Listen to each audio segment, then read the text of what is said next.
नमस्कार दोस्तों, स्वागत है आप सभी का।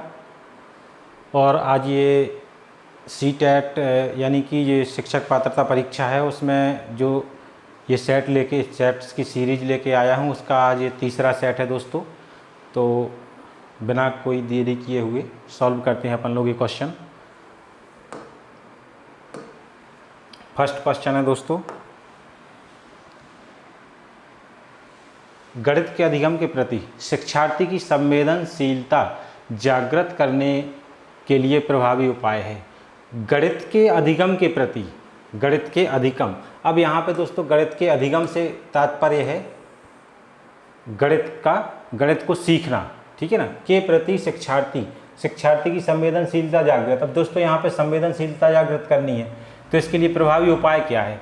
सबसे पहले तो विषय सामग्री, दोस्तों यहाँ पे विषय है तो विषय सामग्री को शिक्षार्थी के अनुभव के क्षेत्र से संबंधित करना। अब यहाँ पे दोस्तों विषय सामग्री, सपोज दैट अपन को बच्चों को, अब चूंकि प्राइमरी लेवल का क्वेश्चन है तो यहाँ पे प्राइमरी लेवल के लिए हमें क्या करना होगा दोस्तों, जैसे प्लस माइनस बच्चों के लिए दिए गए हैं, तो प्लस माइनस के लिए हमें क्या करना होगा, अब उनके लिए विषय सामग्री उपलब्ध कराओ। विषय सामग्री से सपोज दैट जैसे कंचे हो गए या कुछ और चीज़ से बनी कोई चीज़ें हो गई काउंटिंग करने के लिए, तो ये सब दे दिया जाता है, ठीक है।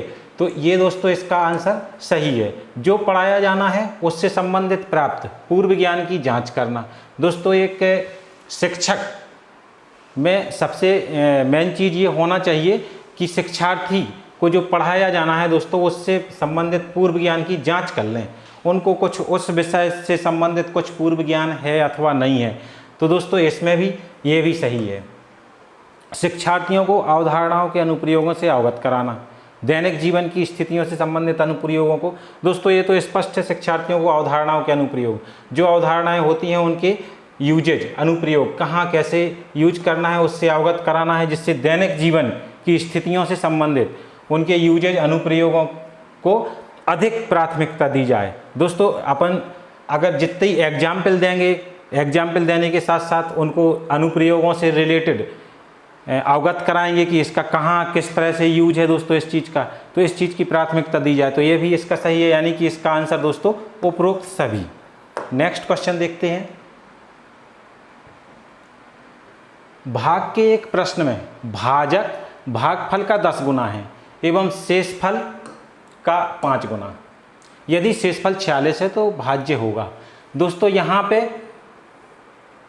भाजक भागफल का 10 गुना है और शेषफल का 5 गुना है। दोस्तों यहाँ पे भाजक का दो चीज़ों से कंपेयर कर रहे हैं, भागफल से और शेषफल से। तो यहाँ पे दोस्तों हम देखते हैं कि भाजक यहाँ पे शेषफल कितना दिया है, शेषफल दिया गया है दोस्तों 46। तो यहाँ पे भाजक इक्वल टू क्या हो जाएगा दोस्तों, शेषफल का 5 गुना।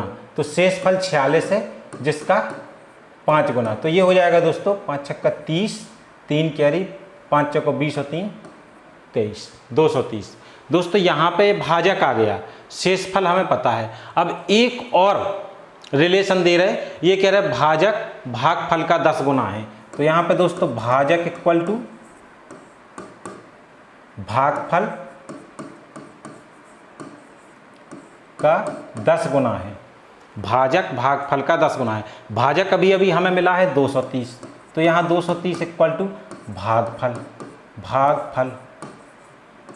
और मल्टीप्लाई का नंबर डिवाइड में पहुंच जाएगा यानी भाग में, तो ये आपका भागफल आ गया दोस्तों 23।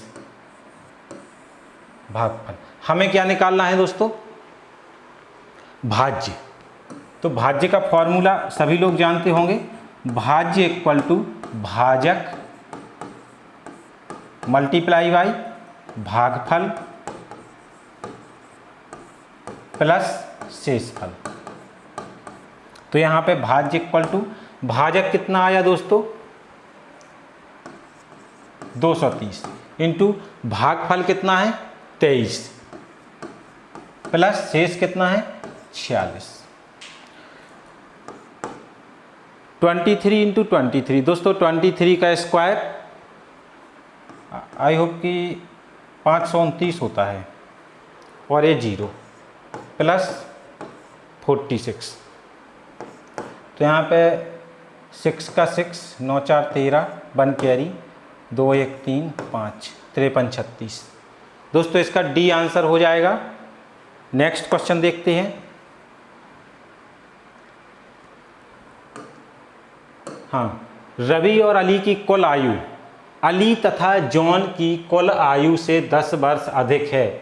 जॉन रवि से कितने वर्ष छोटा है? तो रवि और अली की कुल आयु, रवि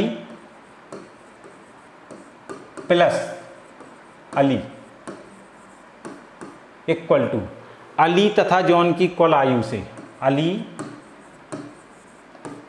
प्लस जॉन की कुल आयु से 10 वर्ष अधिक है। दोस्तों स्पष्ट है कि रवि और अली की कुल आयु, रवि जॉन से 10 ज़्यादा है, रवि और जॉन से 10 ज़्यादा है, तो रवि और जॉन में 10 प्लस कर दिया। अब यहाँ पे दोस्तों दोनों तरफ अली है, तो अली से अली कैंसिल हो गया, रवि माइनस जॉन, इस तरफ ले आओ, ट्रांसफर कर दो, उसका पक्षांतर कर दो जॉन का, तो जॉन आ जाएगा इक्वल टू 10। यहाँ पे वही है एक्स वाई जेड वगैरह वगैरह, तो हमने क्या किया, सपोज दैट ये x है, ये दोनों जब y है, ये z है, तो y से y cancel out, x minus zed equal to 10 x, तो वही है, चाहे वो एल्जेब्रिक बना लो चाहे ऐसे लिखे रहने दो।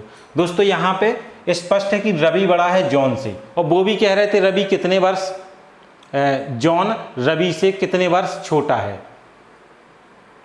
तो जॉन रवि से 10 वर्ष छोटा है, क्योंकि दिया है कि दोनों का अंतर 10 है, अंतर 10 है, ये बड़ा है, कितने साल बड़ा है, 10 साल बड़ा है।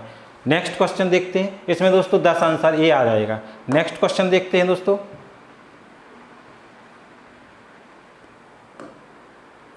हाँ, यदि एक ऋणात्मक संख्या हो तो निम्न में से कौन सबसे न्यून है? अब इसमें दोस्तों सबसे छोटा नंबर पता करना है।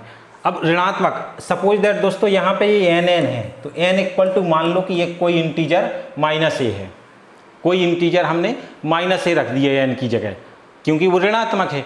अब यदि एक ऋणात्मक संख्या हो, अब तो जीरो ही है, तो जीरो कोई ना तो पॉजिटिव होता ना निगेटिव, तो जीरो अपना जीरो रखा रहने दो। माइनस एन की वैल्यू निकालो दोस्तों, सबसे पहले माइनस एन, तो माइनस एन इक्वल टू क्या हो जाएगा, ये वाला माइनस लगाओ और एन की वैल्यू रखो माइनस ए, माइनस माइनस का मल्टीप्लाई होकर प्लस हो जाएगा, तो ए आंसर आ जाएगा। 2n यानी कि 2 मल्टीप्लाई बाई माइनस ए, तो इसका आंसर आ जाएगा -2a। एन स्क्वायर मतलब माइनस ए का स्क्वायर। दोस्तों ए का मल्टीप्लाई होगा, ए स्क्वायर आ जाएगा, और माइनस का स्क्वायर होगा, यानी -1 इंटू -1 +1, तो ये प्लस का नंबर आ गया।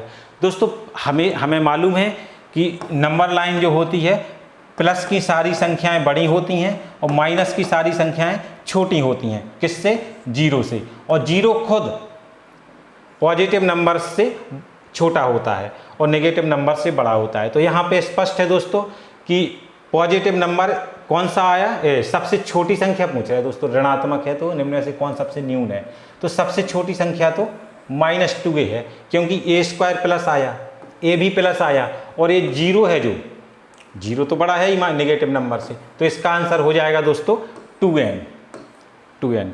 नेक्स्ट देखते हैं।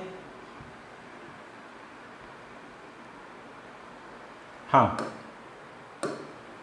एक शिक्षक को विषय बेलन तथा शंकु के आयतन और पृष्ठीय क्षेत्रफल पढ़ाना है, शिक्षक का कौशल प्राप्त उद्देश्य होगा। दोस्तों इसमें बेलन और शंकु, तो बेलन और शंकु हम जानते हैं, बेलन ये होता है जैसे ड्रम, एक कैंडल यानी मोमबत्ती, और शंकु ये होता है, तो ये तो हो गए इनके फिगर, ठीक है। तो उसको अभी इससे कुछ मतलब नहीं है अपन को इस क्वेश्चन से, वो तो हमने इसमें शंकु बेलन आया इसलिए, लेकिन बच्चों को क्या बताना है अपन को, शिक्षण का कौशल प्राप्त उद्देश्य, मतलब एक शिक्षक के अंदर क्या कौशल होना चाहिए। शिक्षार्थी एक बेलन और एक शंकु के अभिलक्षणों में भेद कर पाएगा, कौन, शिक्षार्थी। तो शिक्षार्थी दोस्तों यहाँ पे ये पूरा प्राइमरी लेवल के क्वेश्चन है, मतलब टीचर कौन है, प्राइमरी लेवल का।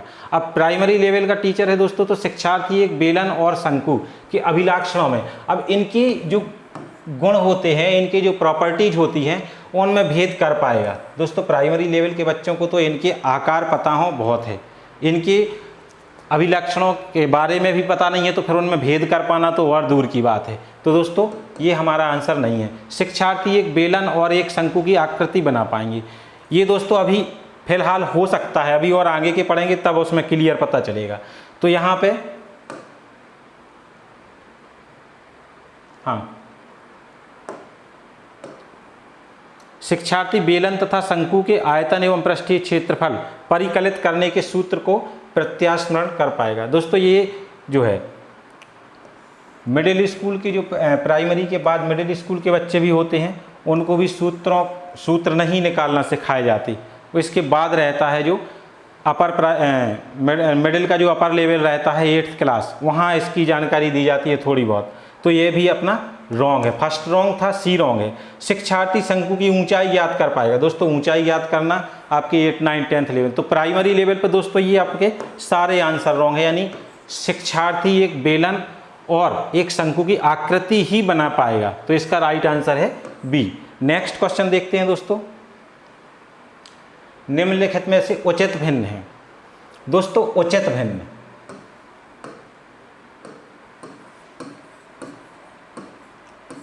उचित भिन्न मतलब प्रॉपर फ्रैक्शन, प्रॉपर फ्रैक्शन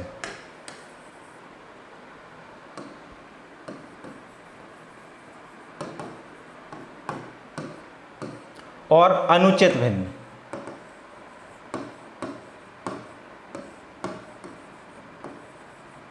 यानी इम्प्रॉपर फ्रैक्शन।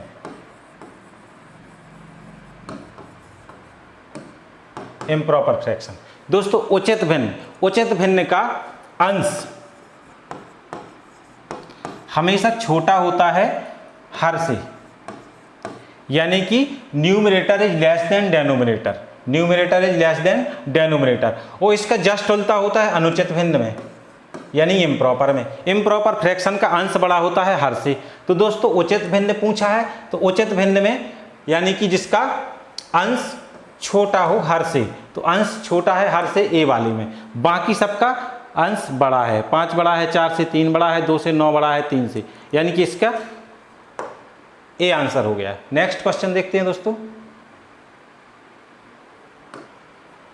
हाँ, तो ये इसमें दोस्तों क्या करना है हमें, 51.84 बटे 4.32, तो 51.84 बटे 4.32, इसके बराबर दोस्तों 12 लिखा है। तो यहाँ पे हम जानते हैं दोस्तों, अगर नंबर्स में बराबर डिजिट के बाद डेसिमल हो, यानी 1-2 डिजिट पहले यहाँ डेसिमल है, 1-2 डिजिट पहले यहाँ डेसिमल है, तो ये डेसिमल आपस में कैंसिल हो जाते हैं या ख़त्म हो जाते हैं। तो सीधे सीधे ये 5184 बटे 432 की वैल्यू 12 दी गई है हमें, तो हमें इसकी वैल्यू निकालनी है। तो हम इसको यहाँ पर लिख लेते हैं 0.005184 अपॉन 0.432। तो यहाँ पे दोस्तों हमें क्या लिखना है, एक काम करते हैं, यहाँ पे 5184 लिख देते हैं, 5184 मल्टीप्लाई बाई 1 और 432 मल्टीप्लाई बाई 1। नीचे कितने डिजिट पहले डेसिमल है, 1 2 3, तो ऊपर 3 जीरो बढ़ा देते हैं। और ऊपर कितने डिजिट पहले डेसिमल है, 1 2 3 4 5 6, तो नीचे 6 जीरो रख देते हैं, 1 2 3 4 5 6, 1 2 3 1 2 3, 3 जीरो से 3 जीरो कट गए दोस्तों दोनों जगह के, इक्वल टू 5184 बटे 432, 5184 बटे 432, इसकी वैल्यू दोस्तों 12 दी गई है। तो इस पूरे की जगह कितना रख दें, 12 डिवाइडेड बाई 1000। दोस्तों यहाँ पे कितने डिजिट पहले डेसिमल आना है, 1 2 3 डिजिट पहले डेसिमल लगा देना, 1 2 3, तो इसका आंसर हो गया 0.012, 0.012, डी आंसर हो जाएगा।